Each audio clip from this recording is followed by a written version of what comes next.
श्री परम पावन भूमि कैलाश पर्वत पर विशाल वट वृक्ष के नीचे भगवान शिव पार्वती सभी गणों सहित बागंबर पर विराजमान थे। बलवान वीरभद्र, भृंगी, श्रृंगी, नंदी आदि अपने अपने पहरों पर सदाशिव के दरबार की शोभा बढ़ा रहे थे। गंधर्वगण, किन्नर, ऋषि हर भगवान की विविधा अनुष्टुप छंदों में स्तुति गान, स्वर आलापों से वाद्यों में संलग्न थे। उसी सुअवसर पर महारानी पार्वती जी ने भगवान शिव से दोनों हाथ जोड़कर प्रश्न किया कि हे परमेश्वर, मेरे बड़े सौभाग्य हैं जो मैंने आप सरीखे अर्धांगी पति को वरण किया। क्या मैं जान सकती हूँ कि मैंने वह कौन सा पुण्य अर्जन किया है? आप अंतर्यामी हैं, मुझ दासी को वर्णन करके बताने की कृपा करें। महारानी पार्वती जी की ऐसी प्रार्थना सुनने पर शिव जी बोले, वर्णान्य, तुमने अति उत्तम पुण्य का संग्रह किया था जिससे मुझे प्राप्त किया है। वह अति गुप्त व्रत है, पर तुम पर प्रकट करता हूँ। यह व्रत भाद्रपद मास की शुक्ल पक्ष की तीज को किया जाता है, जो हरितालिका व्रत के नाम से प्रसिद्ध है।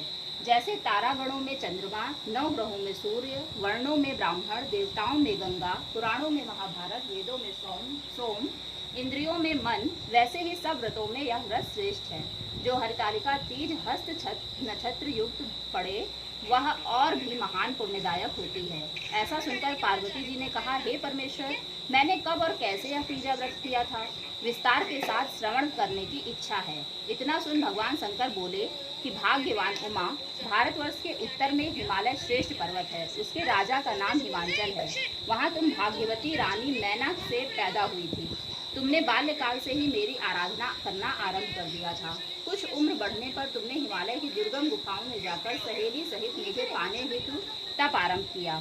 तुमने ग्रीष्म ऋतु में बाहर चट्टानों पर आसन लगाकर तप किया, वर्षा ऋतु में बाहर पानी में तप किया, हिम ऋतु में पानी में खड़े होकर मेरे ध्यान में संलग्न रही। इस प्रकार 6 ऋतुओं में तपस्या करने पर भी जब मेरे दर्शन ना मिले, तब तुमने ऊर्ध्वमुख होकर केवल वायु सेवन किया। फिर वृक्षों से सूखे पत्ते खाकर इस शरीर को क्षीण किया। ऐसी तपस्या में लीन देखकर महाराज हिमांचल को अति चिंता हुई और तुम्हारे विवाह हेतु चिंता करने लगे। इसी सुअवसर पर देवर्षि नारद जी उपस्थित हुए। राजा ने अति हर्ष के साथ नारद जी का स्वागत पूजन किया और उपस्थित होने का कारण जानने के इच्छुक हुए। नारद जी ने कहा, राजन, मुझे भगवान विष्णु ने भेजा है। मैं चाहता हूँ कि आपकी सुंदर कन्या को योग्य वर प्राप्त हो। इसलिए वैकुंठ निवासी शेष साई भगवान ने आपकी कन्या का वरण स्वीकार किया है। क्या आपको स्वीकार है? राजा हिमांचल ने कहा, महाराज, मेरा सौभाग्य है जो मेरी कन्या को विष्णु जी ने स्वीकार किया है और मैं अवश्य ही उन्हें अपनी कन्या उमा का कन्यादान करूंगा। यह सुनिश्चित हो जाने पर नारद जी ने वैकुंठ पहुंचकर श्री विष्णु भगवान से पार्वती जी के विवाह का पूर्ण होना सुनाया। इधर महाराज हिमांचल ने वन में पहुंचकर पार्वती जी को भगवान विष्णु के साथ विवाह होने का निश्चय सुनाया। ऐसा सुनते ही पार्वती जी को महान दुख हुआ। उस दुख से तुम विह्वल होकर अपनी सखी के पास पहुंचकर विलाप करने लगी। तुम्हारा विलाप देख सखी ने तुम्हारी इच्छा जानकर कहा, देवी, मैं तुम्हें ऐसी गुफा में तपस्या के लिए ले चलूंगी जहां महाराज हिमांचल तुम्हें ढूंढ भी नहीं सकेंगे। ऐसा कह सहेली उमा सहित हिमालय की गहन गुफा में विलीन हो गई। तब महाराज हिमांचल घबराकर पार्वती जी को ढूंढते हुए विलाप करने लगे कि मैंने विष्णु जी को जो वचन दिया है वह कैसे पूर्ण होगा। ऐसा कह वह मूर्छित हो गए। तब सभी पूर्ववासियों को साथ लेकर ढूंढने को महाराज ने पदार्पण कर ऐसी चिंता करके कि क्या मेरी कन्या को कोई व्याघ्र खा गया या सर्प ने डस लिया या कोई राक्षस हर ले गया। उस समय तुम अपनी सहेली के साथ ही गहन गुफा में पहुंच बिना जल अन्न के मेरे व्रत को आरंभ करके नदी की बालू का लिंग स्थापित कर विविध वन पुष्प फलों से पूजन करने लगी। उसी दिन भाद्र मास की तृतीया शुक्ल पक्ष हस्त नक्षत्र युक्त प्राप्त थी। तुम्हारे द्वारा की गई मेरी पूजा के फल स्वरूप से मेरा सिंहासन हिल उठा। मैंने तुम्हें दर्शन दिया और तुमसे कहा, देवी, मैं तुम्हारे व्रत और पूजन से अति प्रसन्न हूँ। तुम अपनी कामना का मुझसे वर्णन करो। इतना सुन तुमने लज्जित भाव से प्रार्थना की। आप अंतर्यामी हैं, मेरे मन के भाव आपसे छिपे नहीं हैं। आपको पति रूप में चाहती हूँ। इतना सुनकर मैं तुम्हें एवं अस्तु इच्छित पूर्ण वरदान देकर अंतर्ध्यान हो गया। इसके बाद तुम्हारे पिता हिमांचल मंत्रियों सहित ढूंढते ढूंढते नदी तट पर मारे शोक के मूर्छित होकर गिर पड़े। उसी समय तुम अपनी सहेली के साथ मेरी बालू की मूर्ति विसर्जन करने हेतु नदी तट पर पहुंची। उसी समय तुम्हारे नगर निवासी मंत्रीगण सहित हिमांचल तुम्हारे दर्शन कर अति प्रसन्नता को प्राप्त हुए और लिपट लिपट कर रोने लगे और बोले, उमा, तुम इस भयंकर वन में कैसे चली आई, जो अति भयानक है, जहाँ सिंह, व्याघ्र, जहरीले भयंकर सांपों का निवास है, जहाँ मनुष्य के प्राण संकट में पड़ सकते हैं। इससे हे पुत्री, इस भयंकर वन को त्याग कर अपने गृह को प्रस्थान करो। पिता के ऐसा कहने पर तुमने कहा, पिताजी, मेरा विवाह तुमने भगवान विष्णु के साथ स्वीकार कर लिया है, इसलिए मैं इसी वन में रहकर अपने प्राण विसर्जन करूंगी। ऐसा सुनकर महाराज हिमांचल अति दुखी हुए और बोले, प्यारी पुत्री, तुम शोक मत करो, मैं तुम्हारा विवाह कदापि भगवान विष्णु के साथ नहीं करूंगा और तुम्हारा अभीष्ट वर जो तुम्हें प्राप्त है उन्हीं सदाशिव के साथ तुम्हारा विवाह करूंगा। पुत्री, तुम मेरे पर अति प्रसन्न हो। तब तुम सहेली के साथ नगर में उपस्थित होकर अपनी माता सहेलियों से मिली।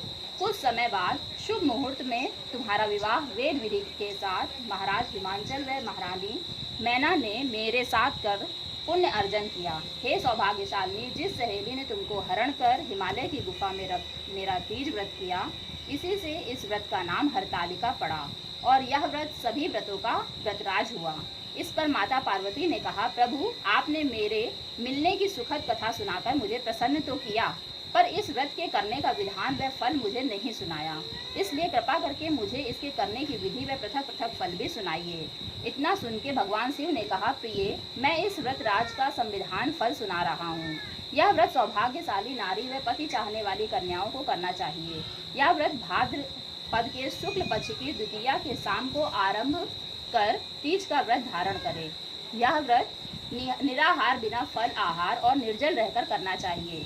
भगवान शिव पार्वती की प्रतिमा सुवर्ण की स्थापित करके, केले, पुष्प आदि के खंभे स्थापित करके, रेशमी वस्त्र के चंदोवा तान कर, बंधनवार लगा शिव का बालू का लिंग स्थापित करके, पूजन, वैदिक मंत्र, स्तुति गान, वाद्य, मेरी भेरी, शंख, मृदंग, झांझर आदि से रात्रि जागरण करना चाहिए।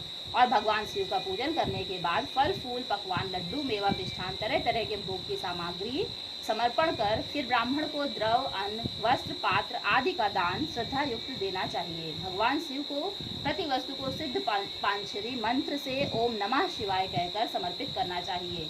प्रार्थना करते समय अपनी कामना इच्छा को भगवान के सामने प्रेषित करें। फिर पार्वती जी से आगे लिखी प्रार्थना करें। प्रार्थना पद।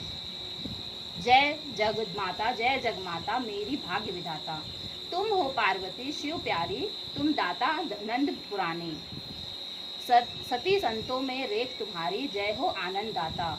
जग जग माता मेरी भाग्य विधाता, इच्छित वर मैं तुमसे पाऊँ, भूल चूक को दुख न उठाऊँ, भाव भक्ति को तुमसे पाऊँ, कर दो पूजन दाता। जय जग माता मेरी भाग्य विधाता। प्रार्थना के बाद पुष्पों को दोनों हाथों में लेकर पुष्पांजलि समर्पण करें। फिर चतुर्थी को शिवलिंग को किसी नदी या तालाब में विसर्जन करें। फिर 3 ब्राह्मणों को भोजन करा के दक्षिणा दें। इस प्रकार यह व्रत पूरा करने से नारी सौभाग्यवती होती है और धन व पुत्र पौत्रों से सुखी जीवन व्यतीत करती है। कन्याओं को व्रत करने से कुलीन, विद्वान, धनवान वर प्राप्त होने का सौभाग्य प्राप्त होता है। हे देवी, जो सौभाग्यवती नारी इस व्रत को नहीं धारण करती है, वह बार बार वैधव्य व पुत्र शोक को प्राप्त होती है। जो नारी तृतीया के दिन व्रत रख कर चोरी से अन्न खाती है, वह शूकरी का जन्म पाती है। जो फल खाती है, वह बंदरिया की योनि प्राप्त करती है। जो जल पीती है, वह जोग का जन्म लेती है। जो दूध पीती है, वह सर्पणी का जन्म ग्रहण करती है। जो नारी मांस खाती है, वह बाघनी होती है। जो दही खाती है, वह बिल्ली का जन्म पाती है। जो मिठाई खाती है, वह चींटी के जन्म को धारण करती है। जो सब चीजें खाती है, मक्खी का जन्म लेती है। जो उस दिन सोती है, वह अजगरी योनि को प्राप्त करती है। हे उमा, इस व्रत को श्रद्धा विधि से धारण करती है, वह मुझ सा पति प्राप्त करती है। वह दूसरे जन्म में तुम्हारे समान स्वरूपवान हो करके इस संसार में उत्तम उत्तम सुख भोग को प्राप्त होती है। इस व्रत के करने के बाद नारियां शिव लोकवासी होती हैं। बोलो शंकर भगवान की जय हो। हर हर महादेव। हर हर महादेव।